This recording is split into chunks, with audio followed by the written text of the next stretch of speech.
I worked as a custodian at a middle school for almost 5 years, usually on the overnight shift. I'd clock in around 10 at night and stay until the buses started pulling in, just before sunrise. At first, I actually liked the job. I didn't have to deal with kids running around, teachers complaining, or anyone at all, really. The quiet didn't bother me. I liked being left alone to do my work. But as time went on, I started to notice how differently the school felt at night compared to the day. It wasn't just quiet, it felt dead. The building creaked and groaned like it was breathing. When you're the only person in there, even the smallest sound will set you on edge. You'd hear a locker pop open on its own, or the pipes knocking in the walls, and your brain would immediately make you think it was footsteps. I learned to ignore a lot of that, but one part of the school I never really got used to was the basement.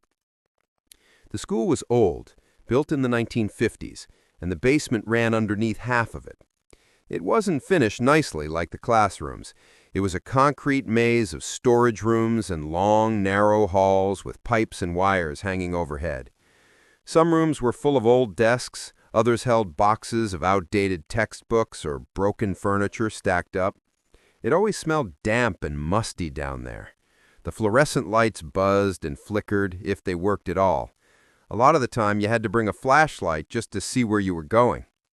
When I first started, one of the older custodians told me to avoid the basement unless I absolutely had to go down. He said it wasn't worth the trouble and joked that it was haunted. I laughed it off, but even in that first week, I noticed how uneasy I felt in that part of the building. It was like stepping into a different world compared to the bright hallways upstairs. There were nights when I would pass the basement door and feel a chill just from looking at it, but usually I didn't have to go down, so I avoided it whenever possible. One night, about 2 years into the job, I had a list of tasks taped to my cart, and one of them was to bring up a set of folding chairs for an event. I groaned as soon as I saw it. The only place those chairs were kept was the basement.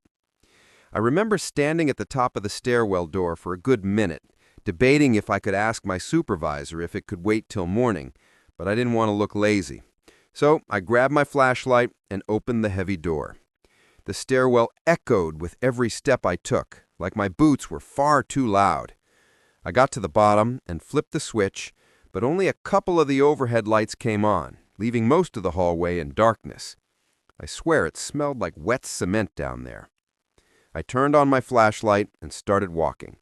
The chairs were supposed to be in the second storage room on the left. The first room was full of old desks piled to the ceiling. The second door was half rusted and squealed like nails on a chalkboard when I pulled it open. Inside, the room smelled like dust and wood polish. The folding chairs were stacked against the wall in uneven piles. I bent down and started pulling them out, trying to carry as many as I could at once to limit the trips. I had just picked up 4 when I froze. From somewhere out in the hallway, I heard a soft, dragging sound, like someone was slowly sliding their shoe across the floor. I held my breath, still bent over with the chairs in my arms, listening as hard as I could. The sound stopped. I straightened up and peeked my head out into the hallway, shining the flashlight both ways. The beam cut through the dark, but there was nothing there. My heart was thumping in my ears. I stood there for what felt like forever, before finally telling myself it was probably just the pipes, or maybe I had shifted a chair without realizing it. I carried the first load out into the hallway and toward the stairs. As I walked, I suddenly felt a cold draft against my face. It was so out of place that it made me stop mid-step. The basement was always warm and stale, with no windows and no moving air. This felt like standing next to an open freezer. I shined my light up and down the hallway, but nothing looked different. I shook it off, set the chairs at the bottom of the stairs, and went back for more. When I walked back into the storage room again, something felt off. The stack of chairs looked different somehow, like they had shifted while I was gone. I frowned at them, trying to remember exactly how they'd been leaning. I finally told myself I was just being paranoid, and picked up another load. This time, as I turned to leave, I heard it again. A thump followed by a scraping sound. It came from farther down the hallway. My flashlight beam shook in my hand as I aimed that way. About 20 feet down, one of the classroom doors that should have been closed tight was cracked open. My stomach dropped. I knew I hadn't touched that door. The school was locked up every night, and no one was supposed to be there except me. I stood frozen in the doorway of the storage room, staring at that cracked door. Every part of me screamed to drop the chairs and run upstairs, but I just stood there. I told myself maybe the door had come loose, or maybe when I opened another door, the air pressure had shifted. I clung to those excuses like a lifeline. I carried the chairs quickly to the stairwell, then came back with my flashlight in one hand, empty-handed this time.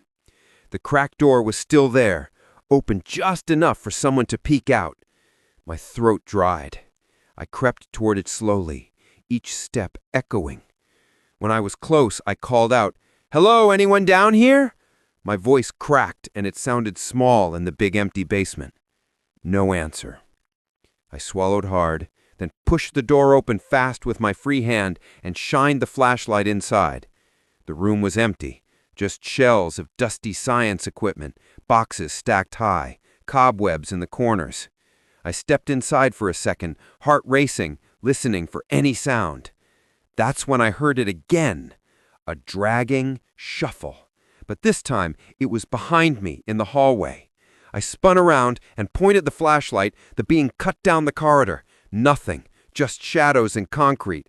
But I felt it, that heavy pressure you get when you know you're being watched. My skin prickled all over. I didn't care about the chairs anymore. I backed up slowly, keeping the flashlight aimed down the hallway, and made my way toward the stairwell. When I got to the stairs, I grabbed the chairs I'd left at the bottom and carried them up 2 steps at a time. I didn't stop until I was back in the main hallway upstairs, gasping for breath. I leaned against the wall, sweating, even though the school was cold. I told myself I was imagining things. Maybe it had been rats or water pipes, but I couldn't explain the cracked door. I locked the stairwell door behind me, even though I wasn't supposed to, and I didn't go back down for the rest of the night. A week later, I was mopping the hallway right above the basement stairs when I heard it again. 3 loud bangs, evenly spaced, like someone hitting the wall with their fist. The mop slipped out of my hand, water dripping onto the tiles. I froze and listened. Then I heard the basement door rattle, like someone had shoved it from the other side. My blood went cold. I didn't open it. I stood there gripping the mop handle until the sound stopped. After that, I refused to go down into the basement alone. If anything needed to come up, I'd wait until another custodian was there. I never told the others what I heard, because I knew they'd either laugh or tell me it was the so-called ghost. But I know what I felt, and I know what I heard. To this day, when I think about those slow, dragging footsteps behind me, I feel sick to my stomach.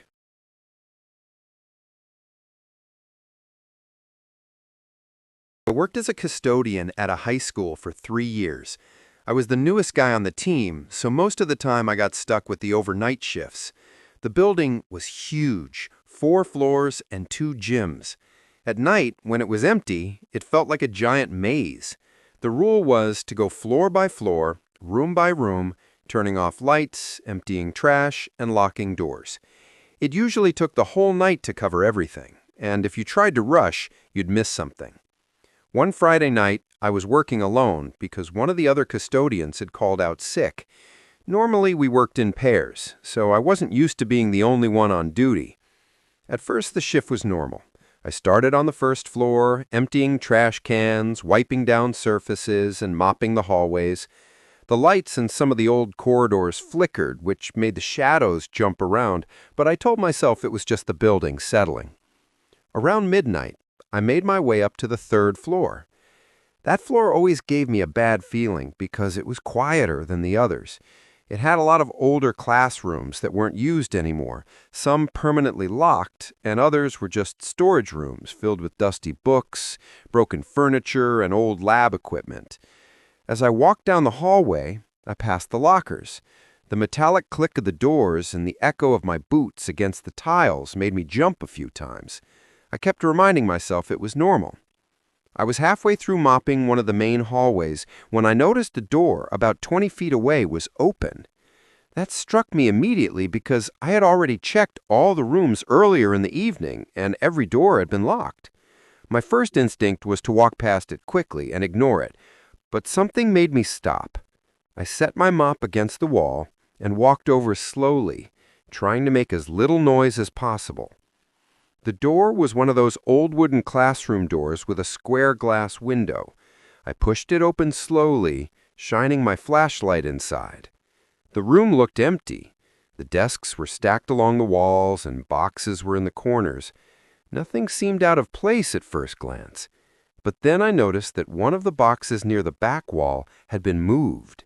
It was tilted, not lined up with the others, and there were scuff marks on the floor like it had been dragged across the tiles. My stomach sank.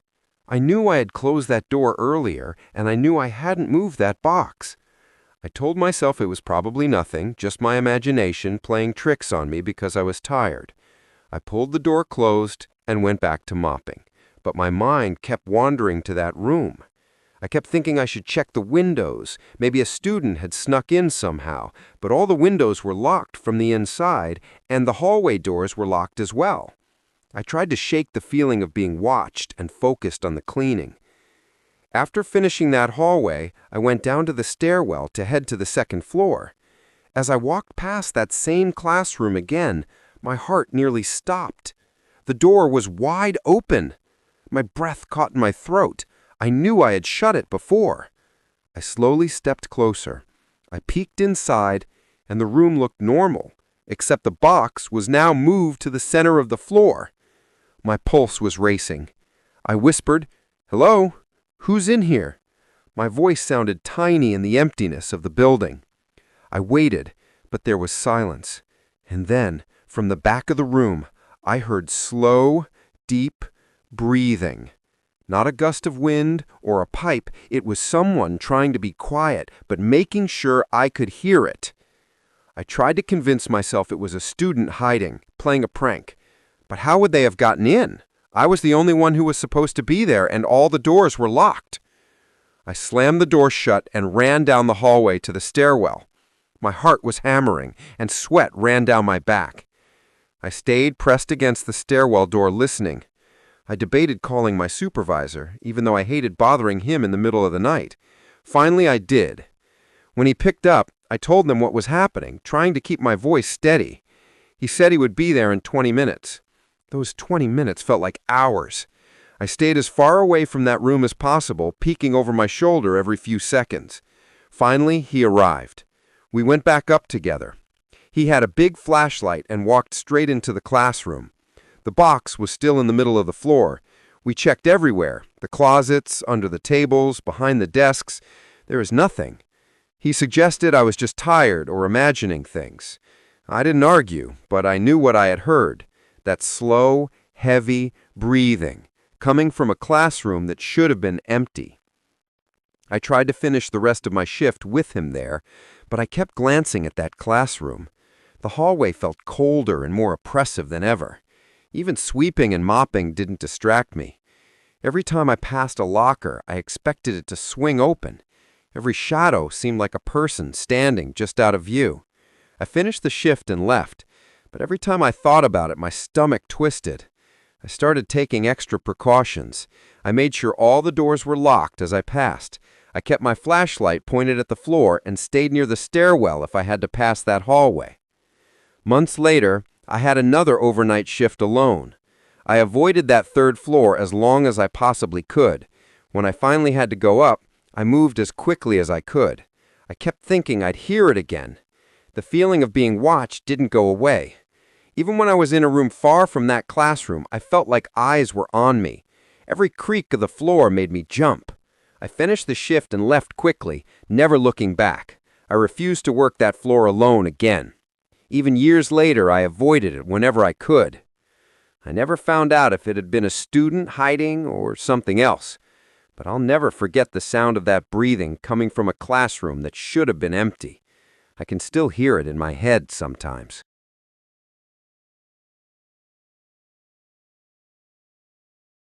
I worked as a night custodian at an old high school for 2 years. The worst part of the job was always the auditorium. It was massive, with 3 levels of seating, a big stage, and long, heavy curtains that hung from the ceiling.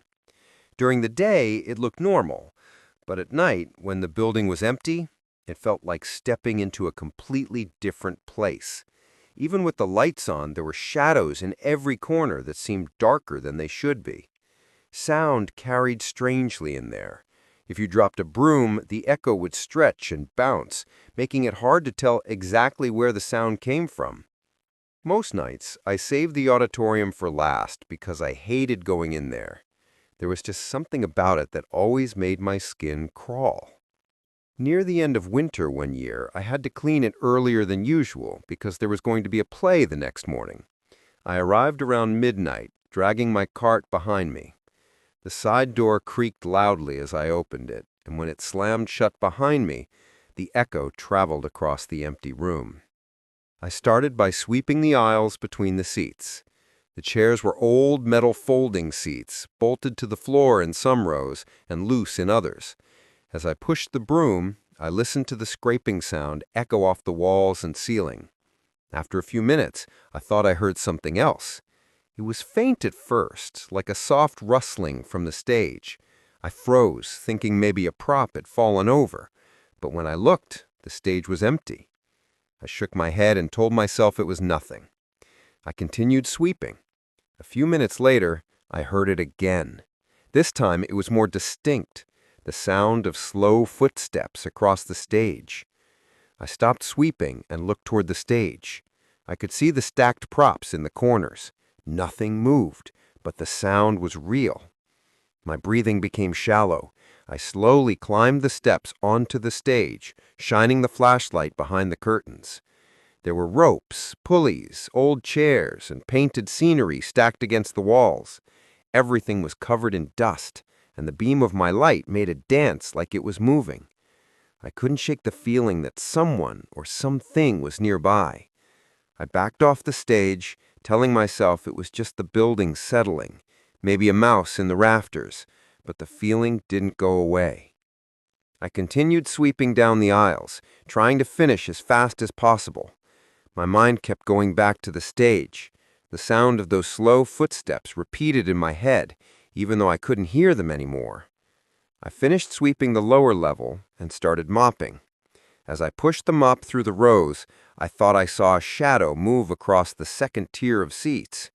I moved my flashlight toward the seats, but nothing was there. I tried to tell myself it was a trick of the light. I kept my back to the wall as I moved, feeling as if someone were behind me. I had nearly finished mopping the main floor when I heard it again. A whisper. I couldn't make out words, but it was low, and it was coming from the balcony seats above me. My heart was now hammering, my flashlight beam trembling in my hands. I wanted to run, but I didn't. I had to finish the job. I told myself it was someone outside or maybe a janitor who had forgotten something, but I knew I was alone. I kept mopping slowly, my ears straining. The whispering continued, almost like it was moving closer. I tried calling out, but I was so nervous that my voice sounded weak. There was no answer, only the echo of my voice. I finished mopping the main floor and started cleaning the stage itself.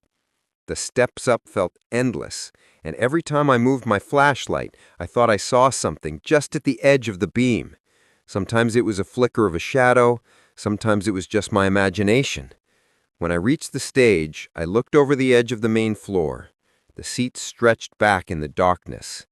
I shined the flashlight into the balcony, and for a moment, I thought I saw a figure sitting there, just a silhouette. But when I blinked, it was gone. I told myself it was a chair or a coat, but the feeling didn't leave me.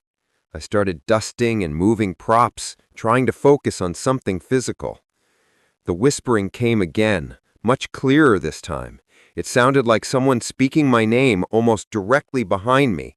I spun around so fast that the flashlight slipped in my hands. The stage was empty. Nothing. The props were still stacked in the same place, and the curtains didn't move, but I knew I hadn't imagined the voice. I backed away slowly with my heart racing and moved toward the side door. I stopped at the edge of the stage and listened. I could hear soft footsteps on the upper levels, moving slowly across the balcony. I told myself it was impossible. The auditorium was locked. No one else should have been there. The footsteps continued, stopping and starting as if someone were pacing and watching me. I finally ran to the door, grabbed the handle, and pulled it open. The cold night air hit me like a wall, and I felt relief, but I could still hear the faint echo of footsteps above, fading away slowly. My hands were shaking so badly I could barely lock the door behind me. I leaned against it, catching my breath, feeling the sweat running down my forehead. I didn't go back inside that night. The next morning, I tried to tell another custodian about what happened, and he laughed at me, saying, "It's an old building, it probably just settles or something." But I'm not convinced. That whispering voice, my name being called so softly and deliberately, and the footsteps pacing above me, I felt them in the air around me. Weeks later, I learned that years ago, a drama teacher had died suddenly in that auditorium.